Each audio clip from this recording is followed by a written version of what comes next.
Bem-vindos, senhores espectadores, a mais este Duelo de Ideias. Uma saudação especial, mais uma vez, para os nossos conterrâneos dos Estados Unidos da América e das outras partes do mundo. Vamos hoje entrevistar uma figura que já é nossa conhecida e vamos tratar de assuntos culturais. Diziam os antigos que qualidade civilizacional, portanto a civilizacional de um povo se mede pelo conjunto de monumentos culturais que esse povo tem. Os monumentos não são só edifícios, nem esculturas, nem pinturas, são também instituições que marcam a história, etc. E para falar sobre isto, eu convidei o Dr. José de Almeida Melo, que já é nosso conhecido e que está empenhadíssimo desde há muito tempo, mas agora na ponta final da recuperação da nossa sinagoga de Ponta Delgada. A sinagoga, como vocês sabem, é um templo judaico.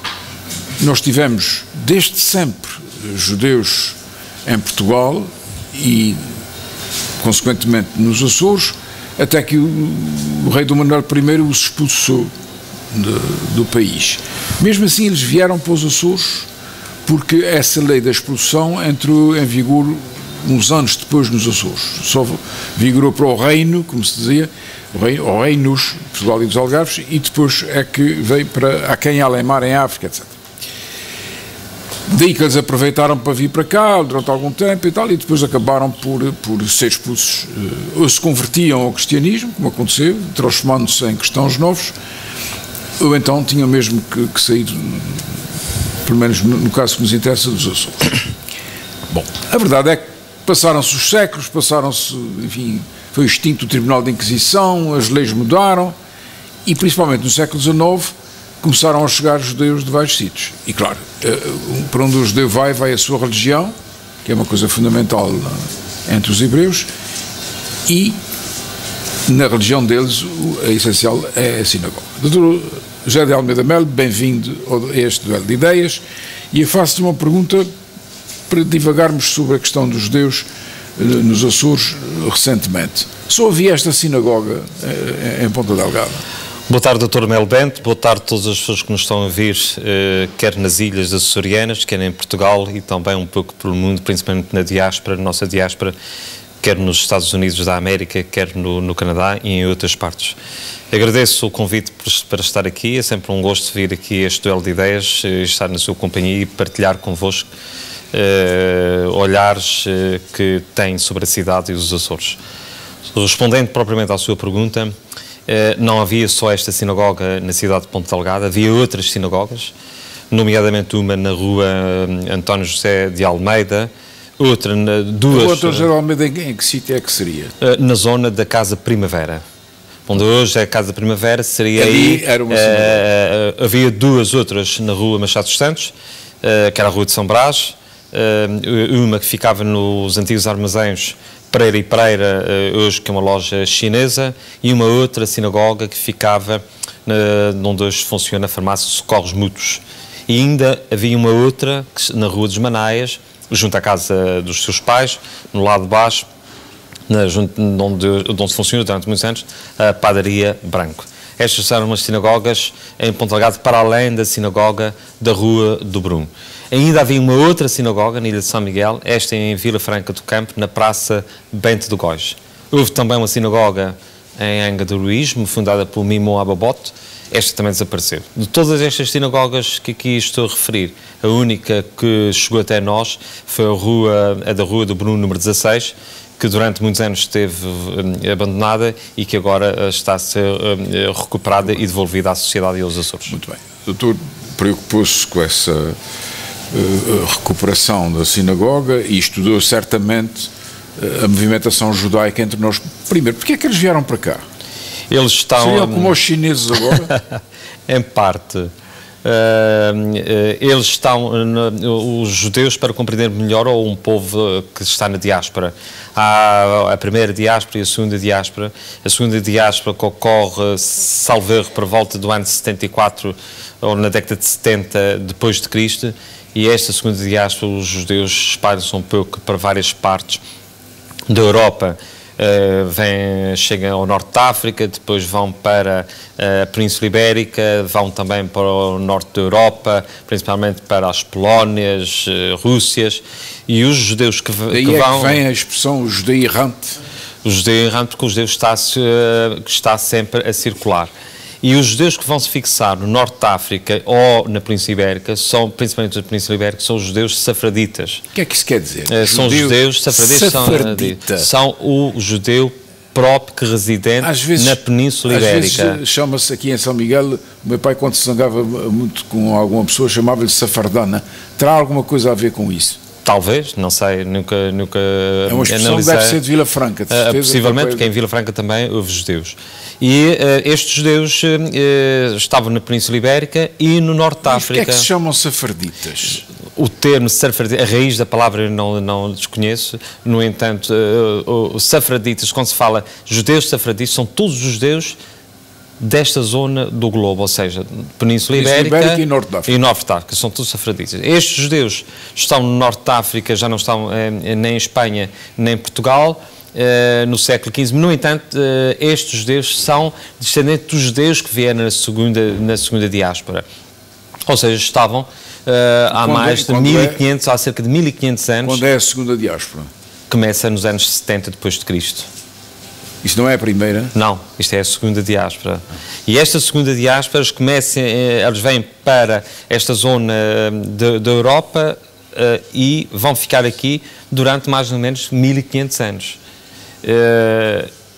Daqui, depois, os reis católicos que fazem a expulsão de Espanha e logo de seguida em Portugal, no ano o égide de 1497, e eles acabam por mais de 200 mil judeus acabam por ser varridos de Portugal. Da Península Ibérica, Portugal e Espanha, ou só Portugal? Só Portugal, só 200 mil, só de Portugal. São muitos, são milhares. Ou seja, Dom Manuel, no fundo, não queria a expulsão. Claro. Ele não sonhava que a expulsão fosse um ato que se realizar. Ele pensava que eles iam se converter ao cristianismo, mas na verdade isto não aconteceu.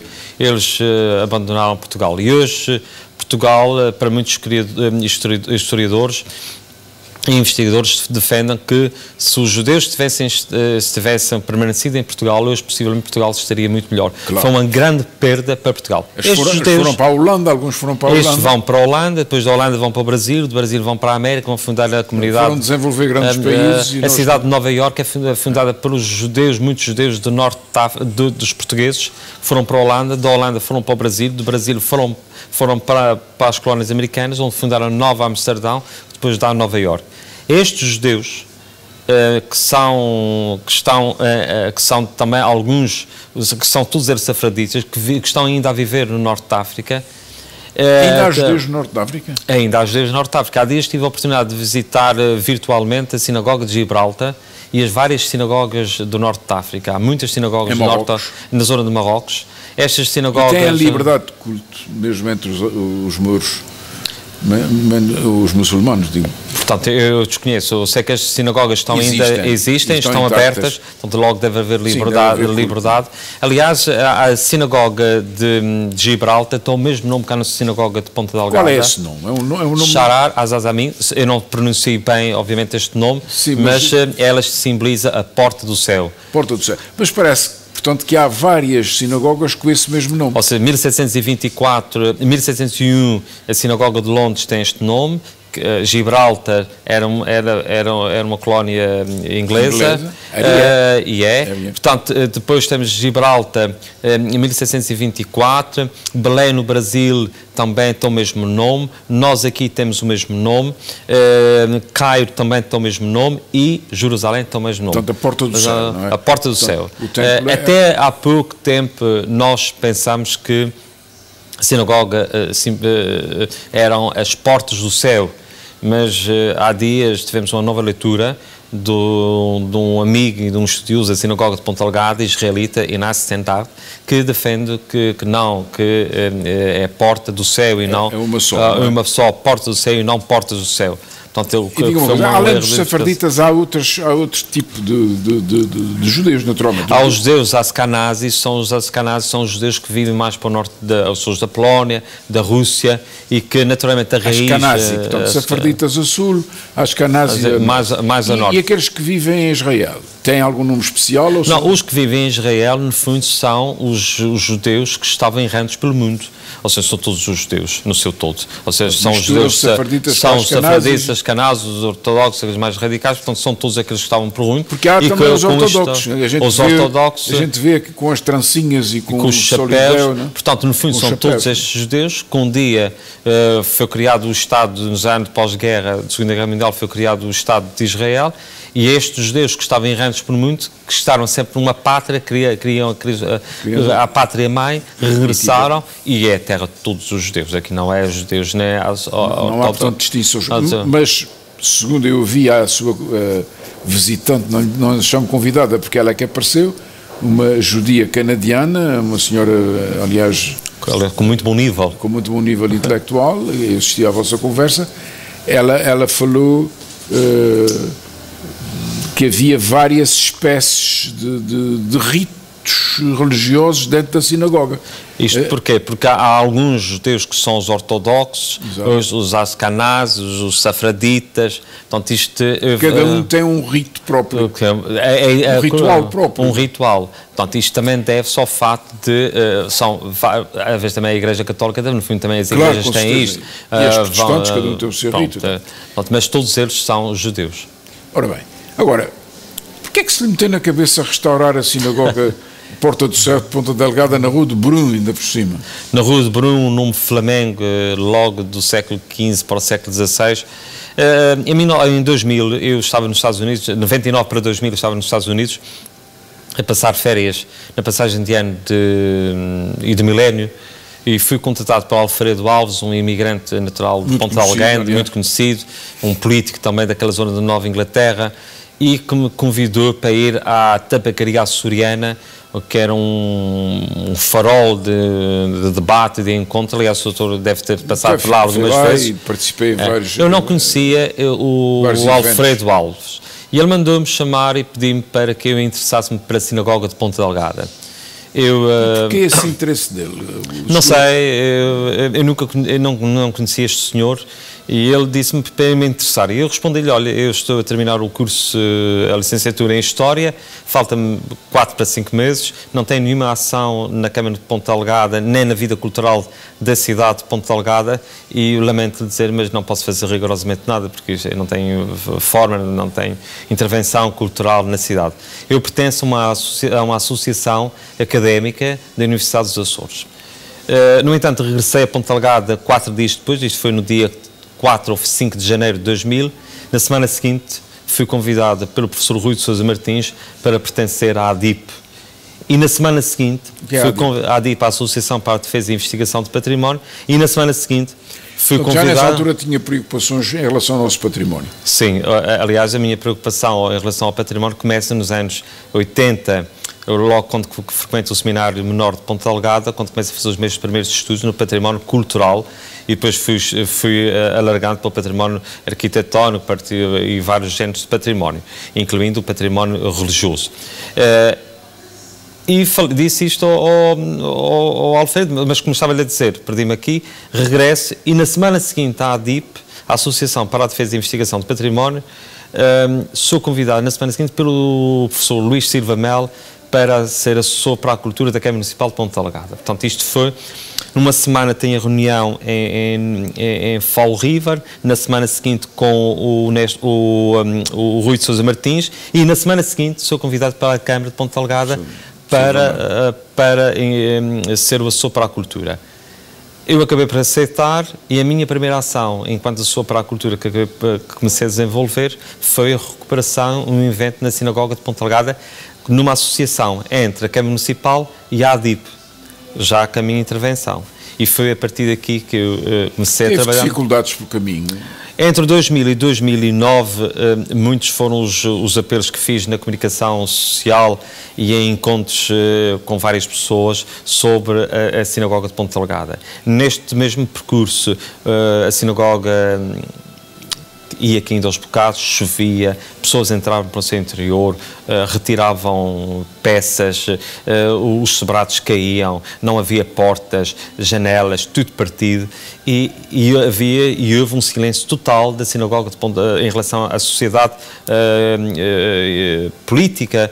Teve um silêncio total da sinagoga de Ponta. Ninguém queria saber da sinagoga, a verdade é esta.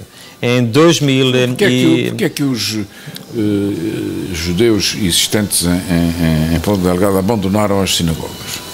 Eles começam a mudar-se para Lisboa, eles vêm para aqui numa primeira fase, que há pouco acabei por não dizer, vêm imbuídos no negócio da laranja e também do comércio, e depois a laranja também começa a decair. O comércio de laranja começa a decair, eles começam a sair daqui para outros sítios, para outras partes da Europa, principalmente para Lisboa, e começa a fixar-se em Lisboa. E aos poucos a sinagoga começou a desaparecer e a comunidade acabou por desaparecer. As outras sinagogas foram morrendo. A mais importante é a sinagoga da Rua de Brum, esta fundada em 1836. Há um descendente de um desses judeus que tomou conta da sinagoga até aos nossos dias, não é? A sinagoga de Ponta Delgada, o Jorge Delmar, a sua família esteve sempre em parte ligada. Eles são destes judeus que vêm no século XIX, no entanto, não foram sempre os responsáveis mais diretos que nós temos conhecimento. O avô fez parte de uma comissão e esteve muitos anos ligado à sinagoga. O avô, depois, quando morreu, o seu tio, que chamava-se Delmar, também tomou conta, e depois o senhor Delmar, quando as senhoras de Albe morreram, ele acabou por também tomar conta de forma ad hoc. Mas neste período que corre de 40, 50, 60, quase 70 anos, a sinagoga foi constantemente caindo, ao ponto de as janelas, as portas... Mas depois Judá volta isso tudo, não é? Consegue patrocínios. Depois, em 2004, as janelas estavam todas partidas, a fachada não era pintada há muitos anos. Deixe lá as ruínas da mão. O senhor agora recompõe aquilo, não é? Houve uma recuperação agora. Nós, em 2009, eu faço o último alerta. Eu estava na Câmara Municipal ainda como assessor. Falei com a doutora Berta, falei com o Presidente da Comunidade Israelita de Lisboa e disse publicamente que este seria o último grito, o último alerta para salvar a sinagoga de Ponta Delgada, que coincidiu no dia 13 de março de 2009, faz agora 6 anos. E neste dia, que foi o que eu considero o dia D, o dia da mudança, o dia de decisão, da tomada de consciência para a recuperação, a doutora Berta, hoje Secretária de Estado do Governo da República, anunciou publicamente para mais de 500 pessoas no Hotel Marina em Ponta Delgada que a Câmara Municipal iria recuperar a sinagoga. Passou-se aqui praticamente 6 anos e agora no dia 23 de abril, 6 anos depois, vai ser inaugurado pelas mãos do novo Presidente da Câmara, o Dr. José Manuel Bolieiro, mas num projeto que foi iniciado do ponto de vista da Câmara de 2009 pela doutora Berta e agora 6 anos depois. Neste processo de 15 anos, eu estive sempre presente ao longo deste percurso todo, mas também não queria deixar de dizer que este foi um processo de 15 anos, de muitas dificuldades, de muitas voltas, de muitos avanços e de muito recuo, mas também, antes de mim, muitas outras pessoas trabalharam para este sonho. Alfredo Alves, Fátima Sequeira Dias, muitos americanos, António Valdemar, muitas pessoas. Mas a verdade é que o barco nunca chegou a bom porto. A Arca de Noé nunca chegou a bom porto, cheia com... Já lá estamos agora e agora o tempo foge e o programa está quase a acabar e eu queria que nós entramos agora na sinagoga, numas visitas que fez o favor de me conduzir, e há ali um esboço de um tanque, aquilo que é. A sinagoga de Ponta Delgada é um edifício complexo. Ele tem na entrada o mikvé, que é o mikvah, não é? Alguns dizem mikvah, outros dizem mikveh. O que é o mikvah? É um recinto onde as senhoras faziam os banhos rituais no período da menstruação, faziam-se os rituais. Todas as sinagogas, Lisboa tem, Tomar tem, todas as sinagogas estão praticamente. Há um ritual, eu desconheço as formas de rito, há um ritual que se faz... Mete água, não é? Porque a água tem que ser com a água das chuvas. Daí que nós, por trás do mikvah, temos uma cisterna que foi colocada descoberta agora, que já lá estava, que recebe as águas das chuvas. E as águas das chuvas, depois alimenta o tanque, que deveria ser. Obviamente que o tanque lá está, agora é uma placa de vidro. Porquê? Porque a antiga já tinha sido destruída pelo tempo e o arquiteto Igor França, que foi o responsável pelo projeto, criou ali uma plataforma de vidro, uma divisão de vidro, a evocar o mikvah. O antigo tanque, não é?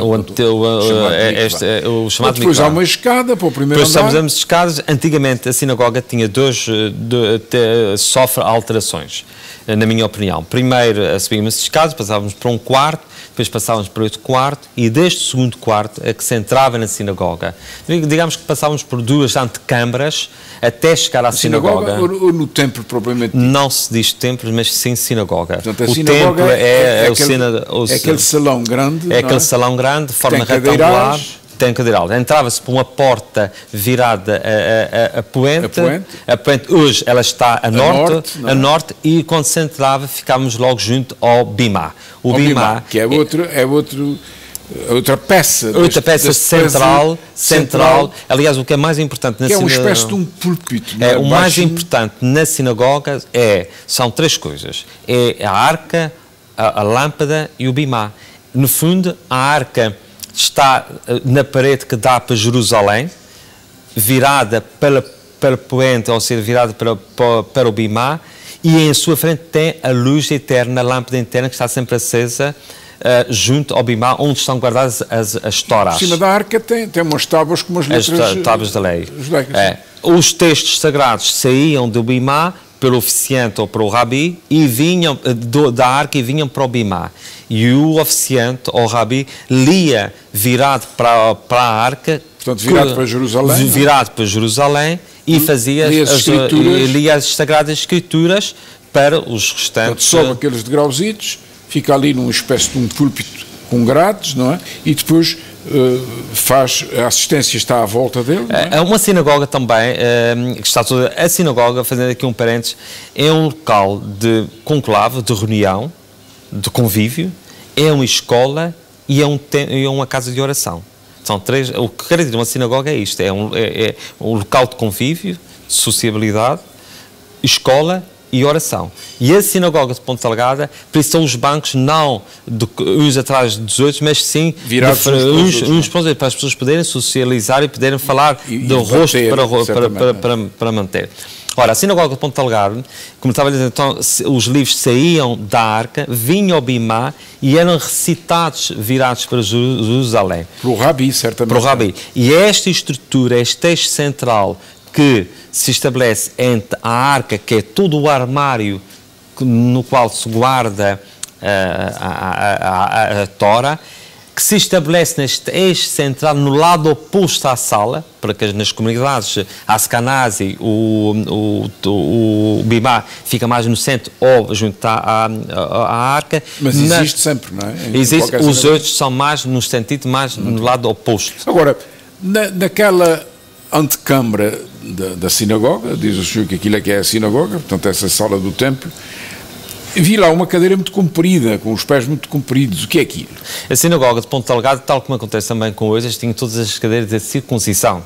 Aquela cadeira pertenceu a Abraão Ben Saud, que é o patriarca da família Ben Saud, nasce em Norte de África, no Marrocos, vem para aqui, ele chega em 1818, 1819, e durante este período, até à sua morte, até aos anos 60... 5 anos depois das invasões francesas, não é? Ele chega aqui, em 18, 19, e até à data da sua morte, na década de 60, do século XIX, ela é que circuncisou todas as crianças judaicas nascidas na ilha de São Miguel, ela que fazia... Circuncisão? É uma operação que se faz ao pênis masculino. E ela que fazia isto, naquela cadeira, cuja esta informação está fixa por baixo da cadeira.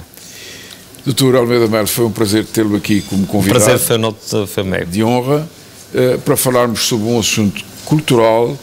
Eu repito, cada povo tem o seu progresso e o seu grau civilizacional em proporção dos monumentos culturais, ou estátuas, ou edifícios, ou documentos, ou pinturas que tenha.